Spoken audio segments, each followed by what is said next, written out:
앞에 탁 때리냐? 그럼 너는 그냥 너도 가서 해보라 그런 말은 있지. 용서해라. 너도 용서해라. 그냥 무조건 용서해줘.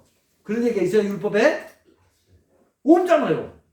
그러니까 율법에 아주 심취해 있는 이 유대인들이 생각할 때 그 어마한 율법을 준 그 하나님이 어떤 분으로 보였겠어요? 성막을 빼버리면 하나님은 잔인하게 무도한 그런 분 아니겠어요?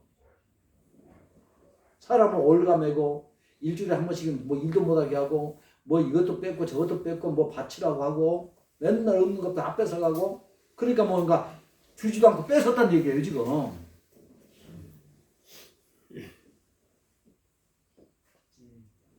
하나님은 그들을 성막 속에 계시는 그리스도의 은혜로 인도하기 위해서 율법을 주셨는데 그 율법을 통해서 우리는 왜 성막으로 가야 하나 하는 그 이유를 설명했어요.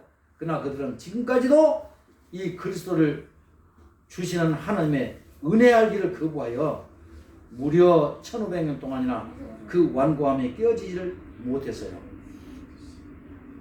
만약에 그들이 그걸 알았더라면 5달란트처럼 감사했겠지요. 사명을 감당했겠지요. 그리고 예수님을 영접했겠지요.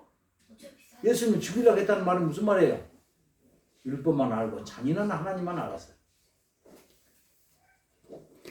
잘못된 하나님 나라와 그 성경에 대한 인식은 반드시 불행을 야기시키는 것이 역사가 주는 교훈입니다. 그래서요, 잘못된 신앙 때문에 십자군 운동을 했잖아요. 그죠? 가가지고 다 죽여버린 거야. 1차 십자군, 2차, 3차, 4차. 기독교의 이름으로. 하나님의 이름으로. 얼마나 많이 그 나갔으면 세상에 어린애 소년들이 다 나갔대. 소년들이. 소년 십자군. 그리고 온 유럽이 뭐가 돼버렸어요? 서유럽이 전부 다가 다 과부들 천지예요. 그래놓고 거기에 보낸다 그래가지고 헌금을 걷었는데 가서 다 사람들이 죽는데 부자 된 사람이 있어. 누가? 천주교가 부자가 되었어.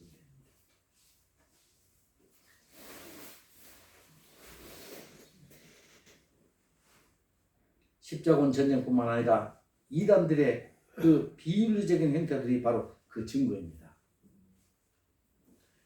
그래서 마태는 복음서를 쓰면서 크게 두 부분으로 기록했는데 첫째로 그분이 무엇인가, 그리고 16장 16절에서 주는 그리스도시요 살아계신 하나님의 아들이라고 하는 증거를 얻기 위해서 복음서 전반부를 하려 했고, 두 번째는 이때로부터 하나님의 아들이시며 그리스도이신 그분이 무엇을 하셨는가, 이거를 후반부에 기록을 했습니다. 이것이 복음서의 골격인 것입니다. 그런데 이 게으르고 복음을 왜 게으르다고 말했을까요?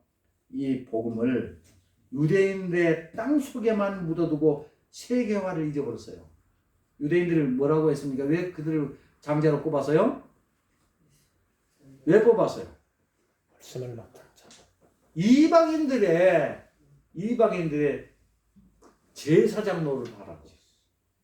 그들을 하나님 앞에 데려와서 하나님 앞에 예배드리도록 하게 위해서 그들을 뽑은 이유가 그거예요. 근데 그거 했습니까? 안 했죠. 그러니까 예수님이 하신 말씀은 땅에다 묻었다는 말은 무슨 말입니까? 유대 나라에다만 딱 묻어놓고 그 사명을 안 했다 그런 뜻이에요. 이해가 되십니까? 성경을 이렇게 살펴보면요, 하나 조목조목이 그냥 우연히 어떤 집의 얘기 그렇게 하는 얘기가 아니 없어요. 전부 다 유대인들의 역사와 관계가 있어요. 그 역사를 비집고 얘기하는 거예요. 이해가 되시죠? 네. 여기 악한 종이 성경에서 제일 악하게 보는 사람이 누군 줄 아세요? 복음을 박해한 유대인들입니다. 복음을 박해한 사람. 자기 목숨을 많은 사람의 대속물로 주시며 과거에는 지성소와 속죄소에서 계셨던 하나님의 은총도 모르는 이런 자들이에요. 이 사람들이 그 속죄소의 은총을 알았더라면 절대 그렇게 못 살죠. 그러니 그들은 하나님을 향해서 심지도 해치지도 않았다고 이렇게 말할 수밖에 없지 않겠어요? 신학이 잘못되면 이렇게 돼버려요. 회교도가 왜 저렇게 막 폭탄을 짊어지고 와가지고 아무런 감정이 없는데 시장거리고 어디 보는 사람 많이 모인 데 가서 터뜨려서 다 죽이고 알라는 유대야다 소리를 칠까요? 자기도 죽으면서. 신학이 잘못됐으니까. 세상의 모든 불행은 신학의 잘못되기 때문에 이렇게 일어나는 거예요. 그렇잖아요? 세상의 마지막 전쟁은 종교전쟁이라고. 종교전쟁이 세상에서 가장 잔악한 전쟁이었다. 십자군 전쟁을 통해서 알듯이 그런 전쟁이에요. 그거 다 어디서 나옵니까? 신에 대한 잘못 인식 때문에 그래요. 예수를 어떻게 우리가 이해할 것인가. 이거 잘못되면 그렇게 되는 거예요. 여기 우리가 이단들도 뭐 못된 짓을 많이 하고 있죠. 왜 그렇습니까? 신학이 잘못되기 때문에 그런 거예요. 그래서 지금은 무엇 시대예요? 신학의 부재 시대예요. 신학의 문제예요. 윤리 도덕의 문제가 아니에요 지금. 신학이 부재하는 곳에 자라난 독버섯이 윤리의 부재의 문제예요. 그게 신학이 잘못되면 그럴 수밖에 없게 돼 있어요. 당연히 귀결되는 겁니다.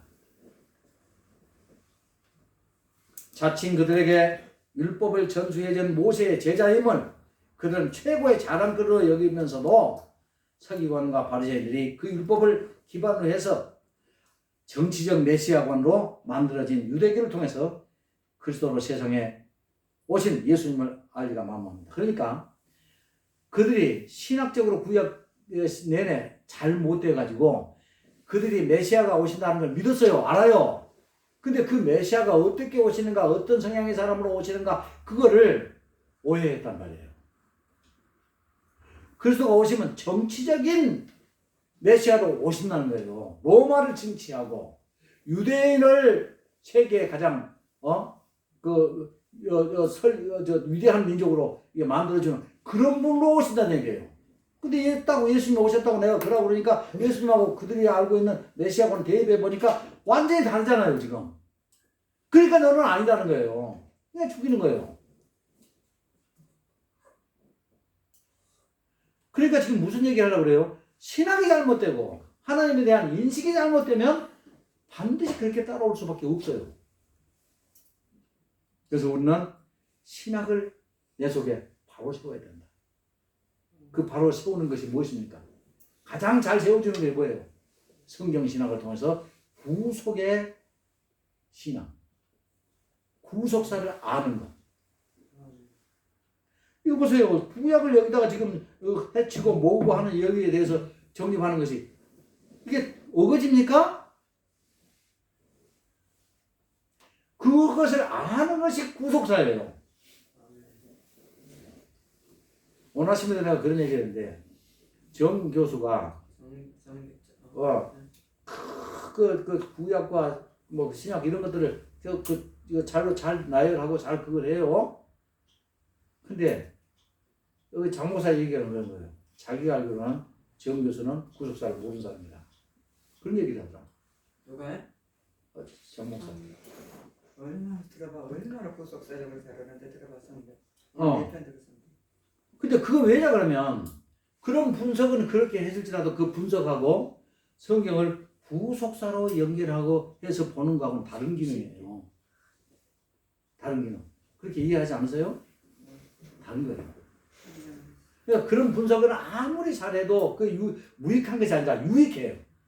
그런 그 역사 인식을 공부하는 것이 아주 유익한데 그것이 바로 구속사로 연결되려면 내가 그 구속사를 아니까 지금 이 해치고 지금 심지도 않은 거 이 얘기가 왜 나오는지 역사를 규명해 보니까 알지 않습니까? 그러니까 구약의 역사라든가 이런 것 전부 다 구속의 역사라는 거예요 지금. 그 인식 때문에 알아지는 거예요 지금. 이해되시죠?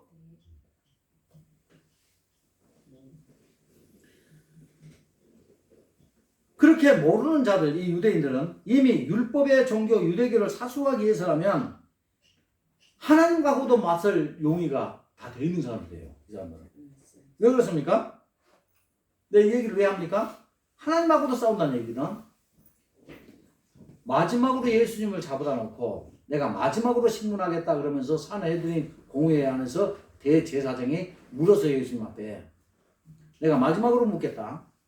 네가 성전을 허물고 뭐 3일에 진다고 했다는 그 거짓 증인들이 막 나왔죠. 그러니까 그거 다 놔두고 마지막으로 내가 한 가지 딱 물어보겠다. 그게 뭔지 알죠? 네가 정말로 하나님의 아들이 그리스도냐?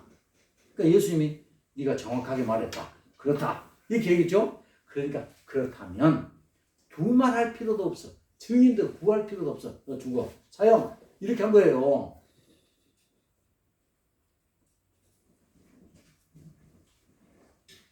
왜?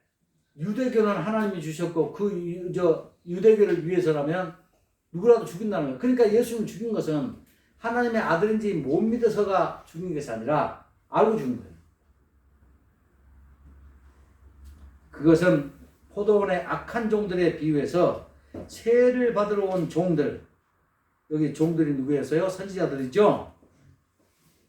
하나님이 보내신 그 선지자들을 죽이고 나중에는 주인의 아들을 보내면 안 그럴 것이라 했는데 아들이 예수님인 것을 알고도 죽여가지고 포도원 밖에 버린 것으로 역사적으로 증거가 되었어요. 이해가 되시죠? 율법의 종교는 버림 무서워서 일을 하지만은 은혜의 종교는 받은 은혜의 감격에서 기쁨으로 일을 하는 것입니다. 그렇죠? 그들이 누굽니까? 5달란트, 2달란트 받았던 자들이란 말이에요. 계명을 어기는 것이 무서워서 주일 성수하고 11조 생활하고 봉사하는 것은 아직도 그가 율법의 종교를 믿고 있다 하는 것을 말해 주는 것입니다.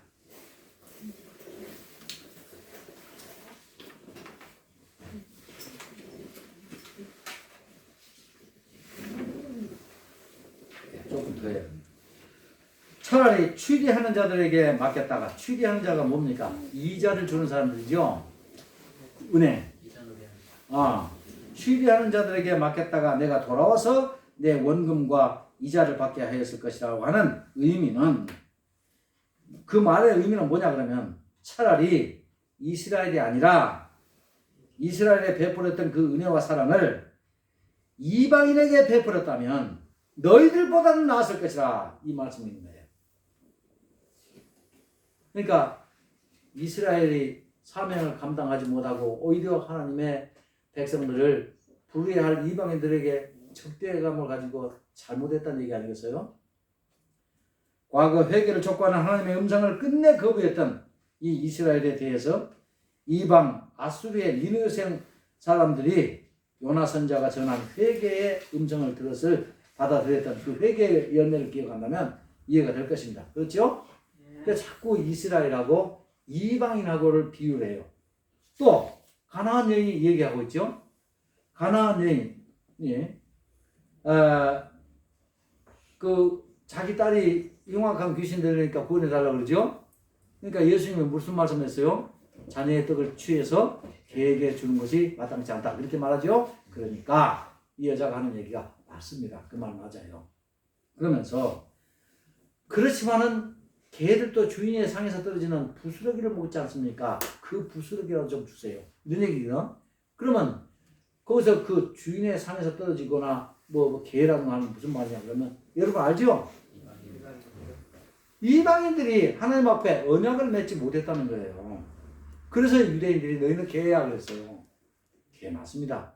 그 말은 우리는 언약을 받지 못했습니다. 그 말이에요. 그러나 이스라엘에서 떨어뜨리는 그 부스러기는 우리도 좀 먹을 수 있지 않습니까? 그런 얘기거든. 그 부스러기가 뭐예요? 복음의 부스러기. 즉 예수님에 대한 소식.